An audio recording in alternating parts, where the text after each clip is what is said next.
Okay, we're back with us, Republica. We're still talking to Dr. Dante Liban.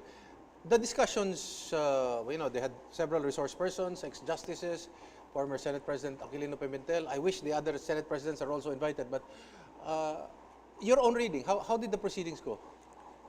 Well, first of all, Eric, that was the first, you call that committee meeting, no? Yes. With so many resource persons. Yes. But I noticed a good number of the resource persons were part of the 1987 Constitutional Commission. Self-serving. And they are objecting for any revision, most of them, no? Which I understand. Yes. And one even said that's the best Constitution. constitution ever crafted. Yes. No? I would understand because they were the craftsmen and women. Yes. Okay. Second, and at all attempts on charter change failed miserably because they have their own agenda. Okay. Perpetuation in power, extension whatsoever, and you can never fool the people. Yes. And the people saw it, so Yes. they rejected it. So the only process that they will trust now is the Constitutional Convention. Ang problema, nung hearing sa Senado, hindi la binabanggit the principal advocate and proponent of federalism, Okay. who is the President, Yes. Rodrigo Roa Duterte. Yes. Mayor Digong is basically apart from the previous presidents Yes. who espoused charter change. Yes. He's the only president who submitted himself with this proposal for federalism boldly, openly during the presidential campaign. Yes. Okay. It was part of his platform. Yes. Yes. Presidential debate. Yes, Likewise, he said that. And the people knew that he was the only one running for president Yes. with that radical proposal. Hindi ba makontrol ni Presidente yung Senado? I mean, more or less, hindi ma-influensahan or hindi pwedeng kausapin like Congress? Ako naniniwala kayang-kaya. Kasi di ba ang ruling Both ngayon the is... House and the Senate. Di ba ang ruling PDP laban? And then the one of the authors of federalism is former Senate President Aquilino Pimentel. The son now, si Senator Coco, is now the Senate President. So, bakit parang, what's happening? Good day, Ana. Well, let me just mention si Chief Justice Puno. Pina-idol natin yan. Initially, he was for CONAS. Okay. But during the public hearing at the Senate, he is opting now for Constitutional Convention, Convention. yes. So, nakita niya, na-realize niya Okay. ang problema Okay. na baka hindi matanggap ng taong bayan. Yes. So, it is an exercise in futility. Utility, yes. So, the best way and to ensure a process where the result will be trusted, accepted by our people is the CONCON. Yes. And I believe there are more and more people now are changing their views now, no? Position from CONAS to Constitutional Convention. Si Presidente, as we mentioned kanina, Eric, he publicly committed for a Constitutional Convention. Yes. And we believe he's sincere Yes, when he yes, said yes, that. of course, of course. And we maintain he's still in it. Yes. Nagkaroon ng konting aberya nung yung mga people around him, political leaders said it is expensive, it will take too much time. But Eric, I do not buy those arguments. Oh, yes. Sabi nga ni Chief Justice Puno, that's It's a cheap argument. It's a cheap shot also, Right. yes. I believe that with the leadership of President Duterte, he can convince the delegates to work faster with economy. Yes. With economy. And the mission will be accomplished in accordance with the president time frame or timetable. So we will have a new federal constitution crafted by the people chosen, crafted by delegates chosen by the people. What can the President do as far as, Congress, walang problema. The Senate is concerned. Call in the numbers. I think he can manage. Okay. One by one. He should be doing it already. Well, we hope, but we'll do our own way of reminding him, Okay. appealing to him, appealing to him. He's a true patriot. He will do what is best for the country. In your own reading, is Senator Coco also pushing for federalism that his father is advocating for? Yes. Si Kanene, the father, he's open to constitutional convention as a process. Okay, so He's open. that is clear. Okay. He's open. To be fair with the old man, he's open for the. So you have a conflict here. Congress wants a constituent assembly, the Senate wants a con-con. Well, wag natin unahan sila, no? Okay. Pero maliwanag, sabi ng Senado, we will not be part of The your constituent assembly. effort. Right. So it means they went back to square one. Now, it seems that they have, the only option available, Eric, now, is the other mode. The mode trusted by our people, which is the Constitutional Convention. And the President, alam mo si Presidente, mahusay mag-discarte yan. Mahusay makiramdam yan Nakikita niya na. Is the Senate correct not to be part of the Constituent Assembly or not to vote jointly with the lower house? Hindi, they are legally correct and politically correct. Okay.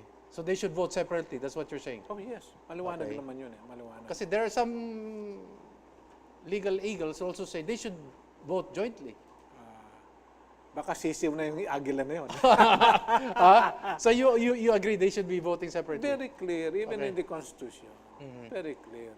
Kaya, it's a good development actually, that the Senate has decided officially not to be part of the joint effort of the House in convening Congress into a Constituent Assembly. What other issues do you see that has to be hurdled in the Senate or in the lower house as far as federalism is concerned?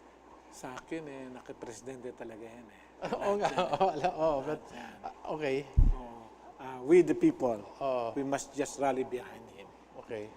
We the people must keep reminding the President what is good, what is best for the country. Not for a political person, nor a political party. Ito, kadante, tatanong ko naman sa inyo. Just in case Constitutional Convention, of course, may mga political animals din na magsasabi, they'll always say nga, the people who are running the Constitutional Conventions are somehow related to the congressman, is a friend of the senator, etc., etc., and then they will just be following, taking orders from the senators and the congressman. You've heard that argument, I'm sure. Yes, right. Well, it's up to Congress acting as a constituent body to come out with certain rules, no? Limitations. Criteria, qualifications, no? To ensure the integrity of the Constitution. The integrity of the process. That there is no connection between the congressman and the candidates. To be honest, Eric, mahirap, ano? Hindi mo maiwasan. Magkakaroon Basta siguro ilagay lang na wag lang yung anak o asawa. Okay. That's a good start. Okay. That's a good start. Yung kapatid? Pwede na yun. Yung kapatid, pwede na. Pwede na. Sige. Sa akin lang naman. How about yung how about yung reglamento na yung mga members ng CONCON cannot run in the next three elections? Para talagang seryoso silang they'll focus on statesmanship. Maganda yun. Di ba? Yeah. Hindi sila pwedeng tumakbo the next three elections. Right. Maganda yun. Para ang focus lang nila talagang for the country. For the country, mga statesmen ang tatakbo lahat yan. Hindi na. That's a good proposal. Oo. Pero yung 3 elections, Matagal masyado. masyado matagal. Maybe after 1 or 2 elections. Pwede na. Pwede na yan. Kung 4 years na sabi natin, Okay.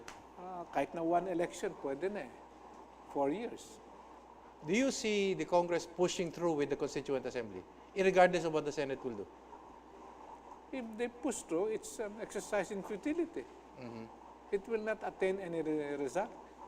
Wala. It's lang. Wala lang, no? Wala. And ang hindi maganda dyan, Eric, mabibilad sila.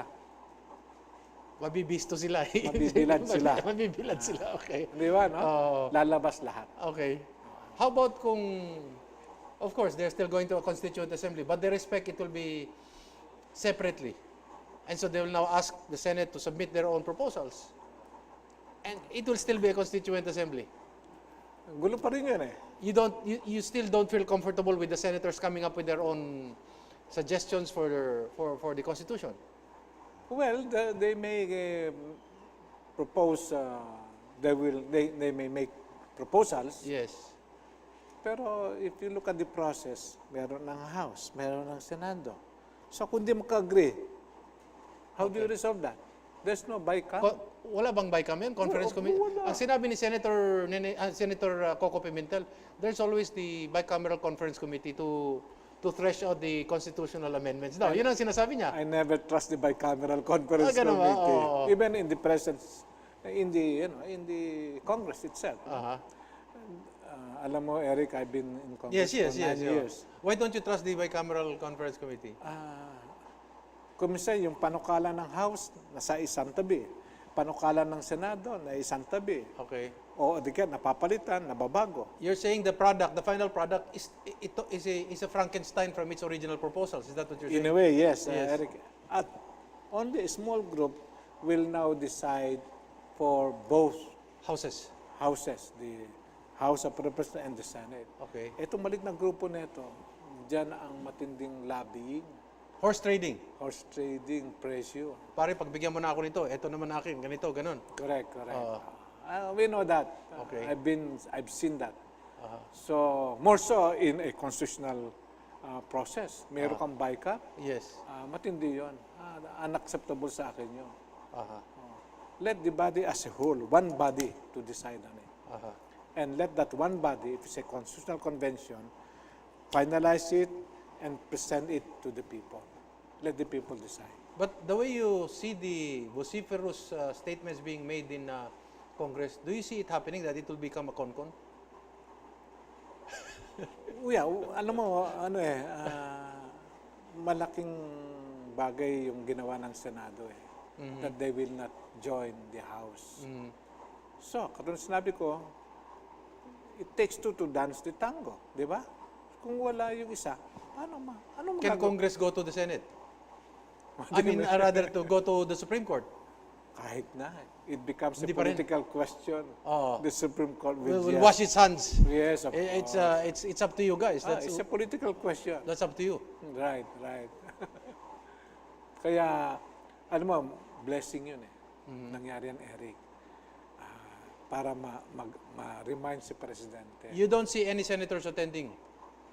Of course na. Sabi nga You're niya, sure? No, walang, tingin mo lang, basa niyo lang. well, the statement of Senator Lacson was very clear. Any senator who will attend will be removed from the Senate. Okay. And they agree. And they can do that, no? They Oh, can, yeah, of course, they can do that. They can Yeah, discipline. they can yes, expel, yes. remember? Yes, yes. Yes, they can do that, no? Okay. So, parang lumiliwanag yung proseso patungo sa Constitutional Convention. Final words, Dr. Liban. What do you see in the future? What other undertakings should be put ahead already so that talagang mapanday na itong prosesong ito? As I said, it's kumbaga ba sa game of chess now, it is the President's move. O baka Game of Thrones ito. Dahil, dahil maraming gustong tumakbong presidente. That's the other problem. I did not put. Baka Game of Thrones ito. I hope not. I hope Kasi not. maraming mga interesadong tumakbong presidente na ngayon. So, as I said, in the game of, it is his move now. Okay. Nakita niyo na may interest ng mga tao sa paligid niya. Nakita niya yung kawalan ng tiwala ng taong bayan. Nakita niya na ang interest ng taong bayan ay hindi nabibigyan ng tama at sapat na diin at kapahalaga. And recalling his public commitment Yes. that the Constitution will be revised Under constitutional. through a constitutional convention. Okay. Maliwanag yun. And we maintain sa PENAMFED, Eric, he keeps his word. Okay. So that will be the final word also on that on that point. Constitutional Convention. Thank you very much. Salamat, Dr. Congressman Dante Liban. General? Hindi, wala. Thank you very much. At ito po si Eric Espina, palagi nagsasabi, magmasid, makialam, higit sa lahat ay manindigan. Dahil wala pong magmamahal sa Pilipino kung hindi ang Pilipino. Daghang salamat, mahing gabi, kaninyong tanan.